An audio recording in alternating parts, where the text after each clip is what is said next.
Hello friends, welcome back to GRS geography revision series ಅಂತ ಒಂದು ಪ್ರೋಗ್ರಾಮನ್ನು start ಮಾಡಿದ್ವಿ. Last ಸೆಷನಲ್ಲಿ ನಾವೇನು ಮಾಡಿದ್ವಿ ಅಂದರೆ ಒಂದು ಅತ್ಯಂತ ಪ್ರಮುಖವಾದ ಯೋಜನೆಯ ಬಗ್ಗೆ ಅರ್ಥ ಮಾಡ್ಕೊಳ್ಳಿಕ್ಕೆ ಟ್ರೈ ಮಾಡಿದ್ವಿ.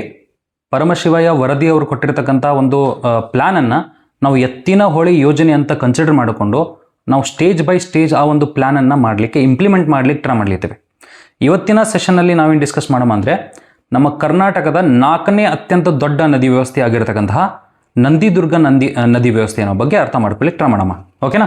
ಸೊ ನಂದಿದುರ್ಗ ಬೆಟ್ಟಗಳು ಎಲ್ಲಿ ಕಂಡುಬರ್ತಾವ ಅಂತ ಎಲ್ಲರಿಗೂ ಗೊತ್ತದಾವ. ಎಲ್ಲಿ ಕಂಡುಬರ್ತಾವೆ? ಚಿಕ್ಕಬಳ್ಳಾಪುರ. ಓಕೆ, ಸೊ ಆ ಚಿಕ್ಕಬಳ್ಳಾಪುರದಲ್ಲಿ ಕಂಡುಬರ್ತಕ್ಕಂಥ ಈ ಪೆನ್ನಾರ್ ಮತ್ತು ಪಾಲಾರ್ ನದಿಗಳಂತೆ ಕಂಡುಬರ್ತಿರ್ತಾವೆ. ಅದ್ರ ಬಗ್ಗೆ ಹೋಗೋಕ್ಕಿಂತ ಮುಂಚೆ ಇದು ಏನೇ ಇಲ್ಲ ಅಂದರು ನಂದಿದುರ್ಗ ನದಿ ವ್ಯವಸ್ಥೆಗಳು ಏನೈತಲ್ಲ, ಇಲ್ಲಿ ಮ್ಯಾಪ್ ಮೇಲೆ ಕಾಣ್ತಿರ್ತದೆ ನಿಮಗೆ. ಕರ್ನಾಟಕ, ಆಂಧ್ರ ಪ್ರದೇಶ ಮತ್ತು ತಮಿಳುನಾಡುಗಳನ್ನು ಒಳಗೊಂಡಿರ್ತಕ್ಕಂಥ ಒಂದು ಪ್ರದೇಶ ಇದು. ಓಕೆನಾ? ಸೊ ವಿಚಾರ ಮಾಡ್ಲಿಕ್ಕೆ ಟ್ರೈ ಮಾಡಿರಿ. ನಾನೇನು ಮಾಡಲಿದೆ ಅಂದರೆ ಈ ಪೆನ್ನಾರ್ ಮತ್ತು ಪಾಲಾರ್ ನದಿಗಳು ಎರಡೂ ಸೇರಿಕೊಂಡು ಅಪ್ರಾಕ್ಸಿಮೇಟ್ಲಿ ಅರೌಂಡ್ ನಂದಿದುರ್ಗ ನದಿ ವ್ಯವಸ್ಥೆಯಲ್ಲಿ ಅಪ್ರಾಕ್ಸಿಮೇಟ್ಲಿ ಅರೌಂಡು 13,610 ಸ್ಕ್ವೇರ್ ಕಿಲೋಮೀಟರ್ಸ್ ಅಷ್ಟು ಕರ್ನಾಟಕದಲ್ಲಿ ವಿಸ್ತಾರಗೊಂಡಿವೆ ಅಂತ ಗೊತ್ತಿರಬೇಕು. It comes nearly around 7.09% of total Karnataka's area. ಈ ಕರ್ನಾಟಕದ ಟೋಟಲ್ ಏರಿಯಾದಲ್ಲಿ ಈ ಒಂದು ಪೆನ್ನಾರ್ ಮತ್ತು ಪಾಲಾರ್ ನದಿ ವ್ಯವಸ್ಥೆ ವಿಸ್ತಾರಗೊಂಡಿರ್ತಕ್ಕಂಥದ್ದು 7.09% ಅಷ್ಟು ವಿಸ್ತಾರಗೊಂಡಿದೆ ಅಂತ ಗೊತ್ತಿರಬೇಕು. ಓಕೆನಾ? ಆದ್ದರಿಂದ ಈ ನಂದಿದುರ್ಗ ನದಿ ವ್ಯವಸ್ಥೆ ಏನೈತಲ್ಲ ಕರ್ನಾಟಕದಲ್ಲಿ ಅತ್ಯಂತ ದೊಡ್ಡದಂದಂಗೆ ಅರ್ಥ. ಓಕೆ, ಸೊ ಕರ್ನಾಟಕದ ನದಿ ವ್ಯವಸ್ಥೆಗಳನ್ನು 5 ಭಾಗಗಳಲ್ಲಿ ನಾವು ವಿಂಗಡಣೆ ಮಾಡ್ಲಿಕ್ಕೆ ಟ್ರೈ ಮಾಡ್ತೀವಿ. ಯಾವ್ದಾದ್ರು ನೋಡ್ರಿ, ಮೇಲ್ಗಡೆ ಗೋದಾವರಿಯ ಮಾಂಜ್ರಾ ನದಿ, ಕೃಷ್ಣಾ ನದಿ ವ್ಯವಸ್ಥೆ, ಕಾವೇರಿ ನದಿ ವ್ಯವಸ್ಥೆ, ಪಶ್ಚಿಮಕ್ಕೆ ಹರಿಯುವಂಥ ನದಿ ವ್ಯವಸ್ಥೆ, ತದನಂತರ ನಂದಿದುರ್ಗ ನದಿ ವ್ಯವಸ್ಥೆ ಅಂತ ಕನ್ಸಿಡರ್ ಮಾಡ್ತೀವಿ. Okay, so full concentration. ಇವಾಗ ನಾವೇನು ಮಾಡೋಣ ಅಂದರೆ ಪೆನ್ನಾರ್ ಮತ್ತು ಪಾಲಾರ್ ನದಿಗಳನ್ನು ಇಲ್ಲಿ ಎಕ್ಸಾಕ್ಟ್ಲಿ ತೋರಿಸ್ತೇನೆ ಅಂತ ಹೆಂಗೆ ಕಾಣ್ಲಿತ್ತಾವ ಅಂತೇಳಿ. ಸೊ ಒಂದು ನದಿ ಈ ಥರ ಕಾಣ್ತಿರ್ತದೆ ಸರ್, ಈ ಥರ ಬಂದು ಈ ರೀತಿ ಹೊಂಟಿರ್ತದೆ. ಯಾವ ಕಡೆ? ಆಂಧ್ರ ಪ್ರದೇಶ ಕಡೆಗೆ. ತದನಂತರ ಒಂದು ನದಿ ಹಿಂಗೆ ಕೆಳಗಡೆ ಬರ್ತದೆ ಸರ್, ಈ ರೀತಿ ಬಂದು ಈ ರೀತಿ ಹೋಗೋದನ್ನು ನೋಡ್ತೀವಿ. ತದನಂತರ ಮತ್ತೊಂದು ನದಿ ಈ ರೀತಿ ಬರ್ತಿರ್ತದೆ ಸರ್.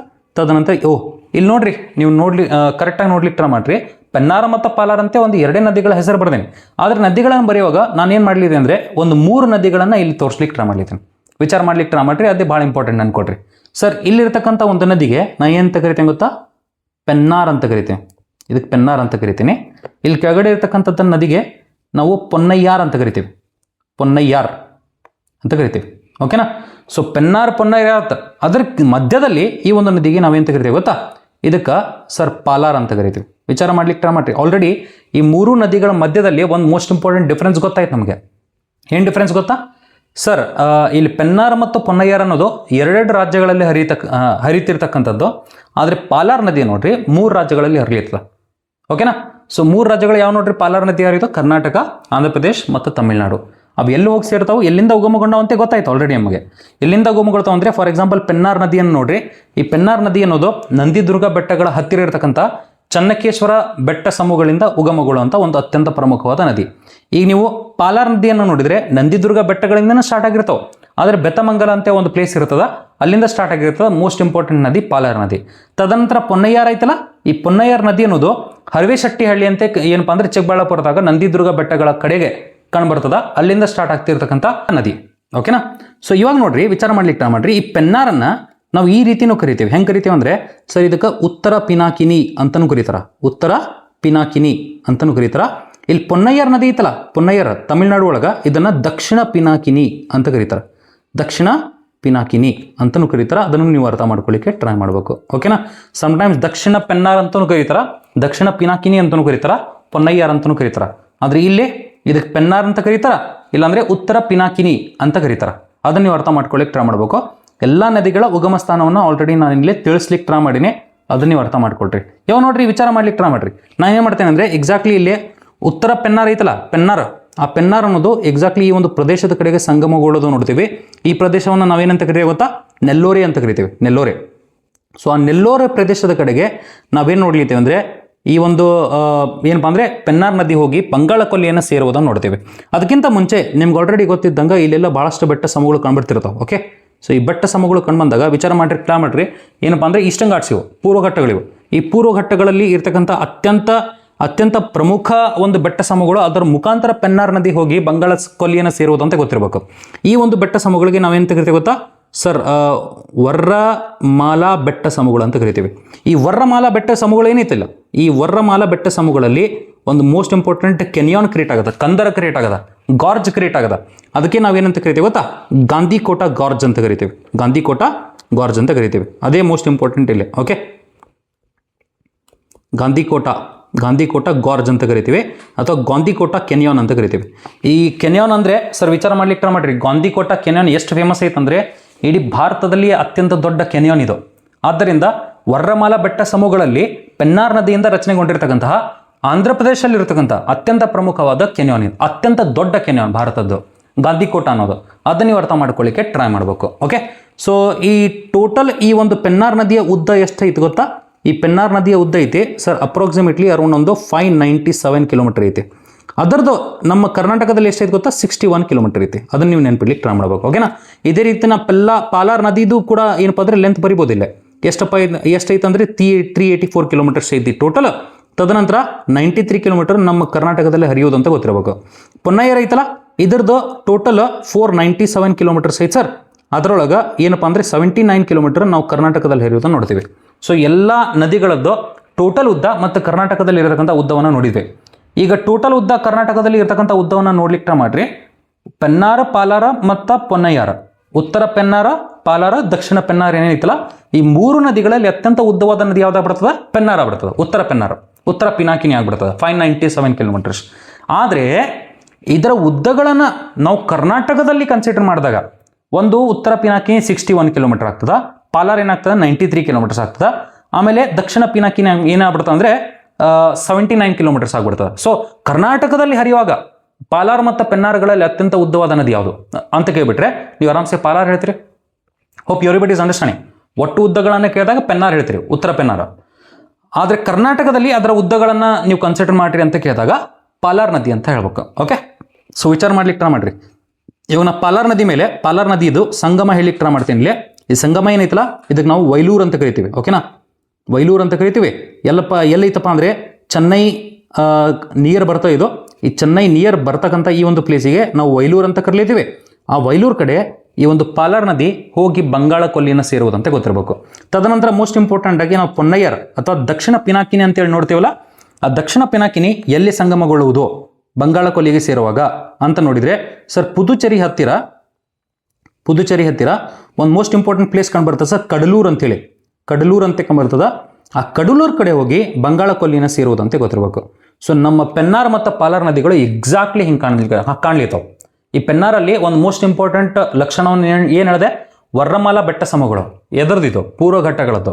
ವರ್ರಮಾಲಾ ಬೆಟ್ಟ ಸಮೂಹಗಳಲ್ಲಿ ಅತ್ಯಂತ ದೊಡ್ಡ ಕೆನಿಯಾನ್ನ ರಚನೆ ಮಾಡೋದ ಗಾಂಧಿಕೋಟ ಕೆನಿಯಾನ್ ಅಂತೇಳಿ, ಗಾಂಧಿಕೋಟ ಕಂದರ ಅಂತೇಳಿ. ಅದನ್ನು ನೀವು ಅರ್ಥ ಮಾಡ್ಕೊಳ್ಳಿಕ್ಕೆ ಟ್ರೈ ಮಾಡ್ಬೇಕು. ಓಕೆನಾ, ಸೊ ಇದಾದ ನಂತರ ನೋಡ್ರಿ ಸರ್, ಈ ಒಂದು ನದಿಗೆ ಪೆನ್ನಾರ್ ಐತಲ್ಲ, ಈ ಪೆನ್ನಾರ್ ನದಿಗೆ ಕೆಲವೊಂದು ಮೋಸ್ಟ್ ಇಂಪಾರ್ಟೆಂಟ್ ರೈಟ್ ಬ್ಯಾಂಕ್ ಮತ್ತು ಲೆಫ್ಟ್ ಬ್ಯಾಂಕ್ ಟ್ರಿಬ್ಯೂಟರೀಸ್ ಕಂಡುಬರ್ತಿರ್ತಾವೆ ಅನ್ಕೊಳ್ರಿ. ಕರ್ನಾಟಕದಲ್ಲಿ ಕಂಡುಬರ್ತಿರ್ತಾವೆ, ಅದನ್ನ ನೀವು ಅರ್ಥ ಮಾಡ್ಕೊಳ್ಳಿಕ್ಕೆ ಟ್ರೈ ಮಾಡ್ಬೇಕು. ಓಕೆನಾ, ಸೊ ಇಲ್ಲಿ ಕಂಡುಬರ್ತಕ್ಕಂಥ ಈ ಒಂದು ರೈಟ್ ಬ್ಯಾಂಕ್ ಟ್ರಿಬ್ಯೂಟರಿ ಯಾವ್ದು ಗೊತ್ತಾ?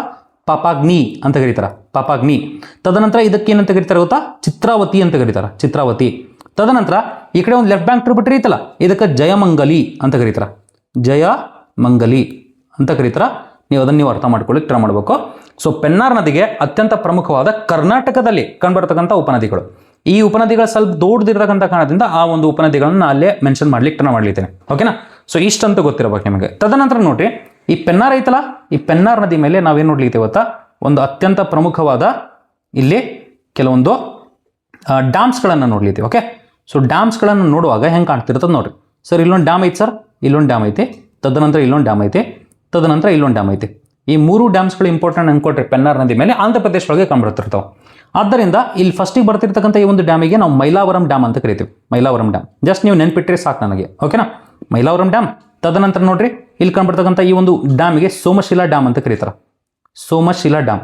ಸೋಮಶಿಲಾ ಡ್ಯಾಮ್ ಆದ ನಂತರ ಮೂರನೇದೇನೈತಲ್ಲ ಅದಕ್ಕೆ ಸಂಗಮ ಡ್ಯಾಮ್ ಅಂತ ಕರೀತಾರೆ, ಸಂಗಮ ಅಣೆಕಟ್ಟು ಅಂತ ಕರೀತಾರೆ. ಮೂರು ಆಂಧ್ರ ಪ್ರದೇಶ ಒಳಗೆ ಐತಂತೆ ಗೊತ್ತಿದ್ರೆ ಸಾಕು. ಇಲ್ಲಿ ನೋಡ್ರಿ ನೀವು ಪಾಲಾರ್ ನದಿಯನ್ನು ನೋಡಿ, ಪೆನ್ನಾರ್ ನದಿಯನ್ನು ನೋಡಿದರೆ ಈ ಚಿಕ್ಕಬಳ್ಳಾಪುರ ನಂದಿದುರ್ಗ ಬೆಟ್ಟಗಳಿಂದ ಸ್ಟಾರ್ಟ್ ಆಗಿ ತುಮಕೂರು ಮುಖಾಂತರ ಹಾದು ಹೋಗುವಾಗ ನೋಡ್ರಿ, ಅಲ್ಲಿ ತುಮಕೂರದ್ದು ಒಂದು ತಾಲೂಕು ಕಂಡು ಬರ್ತದಲ್ಲ ಪಾವಗಡ್ ಅಂತೇಳಿ, ಪೆನಿ ಎನ್ಕ್ಲೇವ್ ಅಂತಲೂ ಕರಿತೀವಿ. ಆ ಪಾವಗಡನ್ನು ಏನಪ್ಪ ಅಂದರೆ ಪ್ರವೇಶಿಸುವಾಗ ಒಂದ್ಸಲ ಪ್ರವೇಶಿಸ್ತದೆ. ತದನಂತರ ವಿಚಾರ ಮಾಡ್ಲಿಕ್ಕೆ ಟ್ರೈ ಮಾಡ್ರಿ, ಕರ್ನಾಟಕವನ್ನು 2 ಬಾರಿ ಕ್ರಾಸ್ ಮಾಡ್ತಾ ಇತ್ತು. Hope everybody is understanding. ಇಲ್ಲಿ ಬಳ್ಳಾಪುರ ಹತ್ತಿರ ಒಂದ್ಸಲ ಕ್ರಾಸ್ ಮಾಡ್ತದ, ತದನಂತರ ತುಮಕೂರು ಹತ್ರ ಇನ್ನೊಂದ್ಸಲ ಕ್ರಾಸ್ ಮಾಡ್ತದ. ಸೊ ಈ ಪೆನ್ನಾರ್ ನದಿ ಅನ್ನೋದು ನಮ್ಮ ಭಾರತವನ್ನು 2 ಬಾರಿ ಕ್ರಾಸ್ ಮಾಡುವಂಥ ನದಿ. ಅದನ್ನ ನೀವು ಅರ್ಥ ಮಾಡ್ಕೊಳ್ಳಿಕ್ಕೆ ಟ್ರೈ ಮಾಡ್ಬೇಕು. ಓಕೆನಾ. ಸೊ ಇದಾದ ನಂತರ ವಿಚಾರ ಮಾಡ್ಲಿಕ್ಕೆ ಟ್ರೈ ಮಾಡ್ರಿ. ಇಲ್ಲಿ ಪೊನ್ನಯ್ಯರ್ ಐತಲ್ಲ, ಪೊನ್ನಯ್ಯರ್ ನದಿ. ಈ ಪೊನ್ನಯ್ಯರ್ ನದಿ ಮೇಲೆ ನಾವೇನು ನೋಡ್ತೀವಿ ಅಂದರೆ ಒಂದು 2 ಅತ್ಯಂತ ಪ್ರಮುಖವಾದ ಡ್ಯಾಮ್ಸ್ಗಳನ್ನು ನಾವು ನೋಡ್ತೀವಿ. ಒಂದನೇದಕ್ಕೆ ನಾವು ಸತ್ನಾರ್ ಅಣೆಕಟ್ಟು ಅಂತ ಕರಿತೀವಿ. ಸತ್ನಾರ್ ಅಣೆಕಟ್ಟು ತಮಿಳುನಾಡು ಒಳಗೆ. ತದನಂತರ ತಿರುಕ್ಕೊಯ್ಲೂರು ಅಂತೇಳಿ ಇನ್ನೊಂದು ಅಣೆಕಟ್ಟು ಕಂಡುಬರ್ತದೆ. ತಿರುಕ್ಕೊಯ್ಲೂರು ಅಂತ ಇನ್ನೊಂದು ಅಣೆಕಟ್ಟು ಕಂಡುಬರ್ತದ. ಆ ಒಂದು ಅಣೆಕಟ್ಟನ್ನು ಕೂಡ ನಾವೆಲ್ಲಿ ನೋಡ್ತೇವೆ ಅಂದರೆ ತಮಿಳುನಾಡು ಒಳಗೆ ನೋಡ್ತೇವೆ. ಸೊ ಪೆನ್ನಾರ್ ಮತ್ತು ಪಾಲಾರ್ ಅಂದರೆ ಇಷ್ಟೊಂಡ ಮೋಸ್ಟ್ ಇಂಪಾರ್ಟೆಂಟ್ ಪಾಯಿಂಟ್ಸ್ಗಳನ್ನು ನೀವು ಅರ್ಥ ಮಾಡ್ಕೊಳ್ಳಿ, ಟ್ರೈ ಮಾಡ್ಬೇಕು. ಇವಾಗ ಎಲ್ಲದಕ್ಕಿಂತ ದೊಡ್ಡದು ಯಾವ್ದು ಕಾಣ್ಲಿತ್ತದ? ಪೆನ್ನಾರ್ ನದಿ ವ್ಯವಸ್ಥೆ ಎಲ್ಲದಕ್ಕಿಂತ ದೊಡ್ಡ ಕಾಣ್ಲಿತ್ತದ. ಆದ್ದರಿಂದ ಪರ್ಯಾಯ ಪ್ರಸ್ಥಭೂಮಿಯಲ್ಲಿ ಅತ್ಯಂತ ಪ್ರಮುಖ ನದಿಗಳನ್ನು ನೀವು ನೋಡಿರಿ ಅಂದರೆ ಗೋದಾವರಿ ಕಂಡು ಬರ್ತದ, ಕೃಷ್ಣ, ತದನಂತರ ಕಾವೇರಿ ಕಂಡು ಬರ್ತದ. ತದನಂತರ ವಿಚಾರ ಮಾಡ್ಲಿಕ್ಕೆ ಟ್ರೈ ಮಾಡ್ರಿ, 4ನೇ ಅತ್ಯಂತ ದೊಡ್ಡ ನದಿ ವ್ಯವಸ್ಥೆ ಯಾವ್ದಾರ ಐತಂದ್ರೆ ಅದು ಪೆನ್ನಾರ್ ನದಿ. ಯಾಕಂದ್ರೆ ವಿಚಾರ ಮಾಡ್ರಿ, ಫುಲ್ ಕಾನ್ಸಂಟ್ರೇಷನ್ ಇದ್ರ ಜಲಾನಯನ ಪ್ರದೇಶನೂ ಕೂಡ ಬರ್ದೇನೆ ಇಲ್ಲ ಪೆನ್ನಾರ್ ನದಿಗೆ. ಪೆನ್ನಾರ್ ನದಿಯ ಜಲಾನಯನ ಪ್ರದೇಶ ಎಷ್ಟೈತಂದ್ರೆ 55,213 ಸ್ಕ್ವೇರ್ ಕಿಲೋಮೀಟರ್ ಐತಿ. ಅದರದ್ದು ಅಪ್ರಾಕ್ಸಿಮೇಟ್ಲಿ 7,000 ಕಿಲೋಮೀಟರ್ ಸ್ಕ್ವೇರ್ ಕರ್ನಾಟಕದಲ್ಲಿ ಐತೆ. ಅದನ್ನ ನೀವು ಅರ್ಥ ಮಾಡ್ಕೊಳ್ಳಿಕ್ಕೆ ಟ್ರೈ ಮಾಡ್ರಿ. ಓಕೆನಾ.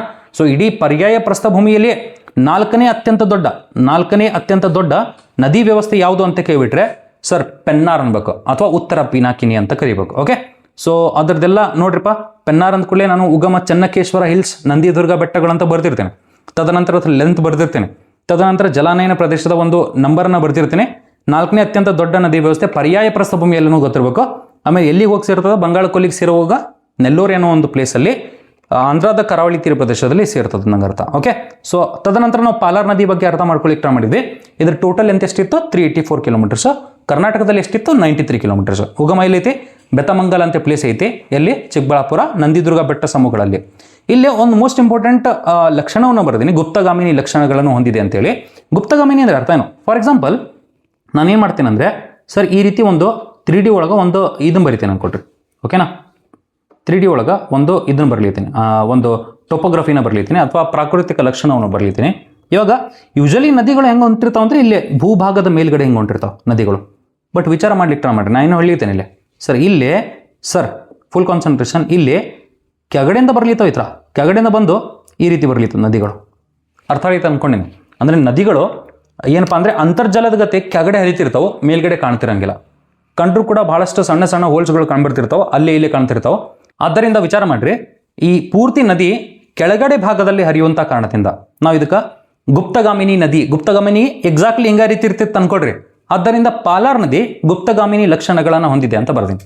Hope everybody is understand. ಮೇಲ್ಗಡೆ ಕಾಣ್ತಿರಂಗಿಲ್ಲ, ಕೆಳಗಡೆ ಕಾಣ್ತಿರ್ತದೆ ಅನ್ನಂಗೆ ಅರ್ಥ. ಓಕೆನಾ. ಸೊ ಮೇಲ್ಗಡೆ ಕಾಣಂಗಿಲ್ಲ ಅಂದರೆ ಇದನ್ನ ತೆಗೆದುಬಿಡ್ತೀನಿ ನಾನು. ಓಕೆ. ಸೊ ಕೆಳಗಡೆ ಕಾಣ್ತಿರ್ತದ, ಅದನ್ನ ನೀವು ಅರ್ಥ ಮಾಡ್ಕೊಳ್ಳಿಕ್ಕೆ ಟ್ರೈ ಮಾಡಬೇಕು. ಓಕೆ. Full concentration. ತದನಂತರ ಇದ್ರದ್ದು ಸಂಗಮ ಏನು ಬರ್ತೀನಿ? ವೈಲೂರು, ಚೆನ್ನೈ ಹತ್ತಿರ ಅಂತ ಬರೆದಿರ್ತೀನಿ. ಲಾಸ್ಟಿಗೆ ನಮ್ಮ ನದಿ ಯಾವ್ದು ಕಾಣ್ಬರ್ತದೆ ಅಂದರೆ ಪೊನ್ನಯ್ಯಾರ್ ಅಂತ ನದಿ ಕಾಣ್ಬರ್ತಿರ್ತದ ತಮಿಳ್ನಾಡು ಒಳಗೆ.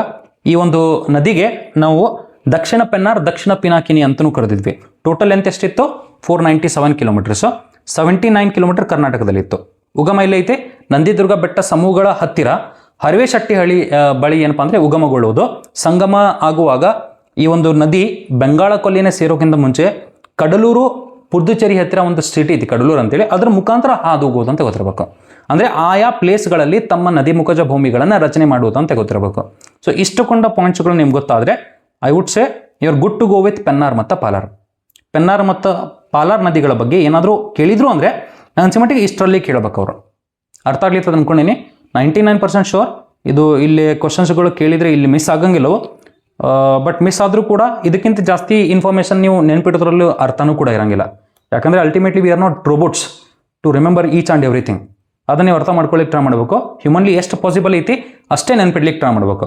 ಅದರಲ್ಲೇ ನಾವೇನು ಮಾಡ್ಬೋದು ಅಂದರೆ ಕ್ವಶನ್ ಪೇಪರ್ಸ್ಗಳನ್ನು ಆರಾಮ್ಸೆ ಸಾಲ್ವ್ ಮಾಡ್ಕೊಂಡ್ಬಿಡ್ಬೋದು. So don't worry. ಸೊ ಇಷ್ಟು ಹೇಳ್ತಾ ನಾವು ನೆಕ್ಸ್ಟ್ ಸೆಷನಲ್ಲಿ ಮೀಟ್ ಆಗೋಣ ಅಂತ ವಿಚಾರ ಮಾಡ್ಲಿಕ್ಕೆ ಟ್ರೈ ಮಾಡಿರಿ. ನಿಮಗೆ ಈ ವಿಡಿಯೋಸ್ಗಳನ್ನು ಅರ್ಥ ಆಗ್ತಿದ್ರೆ ಅಥವಾ ನಿಮ್ಗೆ ಲೈಕ್ ಆಗ್ತಿದ್ರೆ ನೀವು ಎಲ್ಲ ವಿಡಿಯೋಸ್ಗಳನ್ನು ಲೈಕ್ ಮಾಡಿರಿ. ಆಮೇಲೆ ಹೈಪ್ ಬಟನ್ ಇರ್ತದೆ, ಹೈಪ್ ಬಟನ್ನು ಕೂಡ ಒತ್ತಿರಿ. ಆ್ಯಂಡ್ ನಿಮ್ಮ ಫ್ರೆಂಡ್ಸ್ಗಳ ಜೊತೆಗೆ ಶೇರ್ ಮಾಡಿಕೊಳ್ರಿ. ನಾನೇನಪ್ಪ ಅಂದರೆ ಈ ಎಲ್ಲ ನದಿ ವ್ಯವಸ್ಥೆಗಳ ಏನಪ್ಪ ಅಂದರೆ ನೋಟ್ಸ್ಗಳನ್ನು ಕೂಡ ಟೆಲಿಗ್ರಾಮ್ ಒಳಗೆ ಹಾಕಿದ್ದೀನಿ. ನೀವು ಅಲ್ಲಿ ಹೋಗಿ ಡೌನ್ಲೋಡ್ ಮಾಡ್ಕೋಬೋದು. ಓಕೆನಾ. So thank you.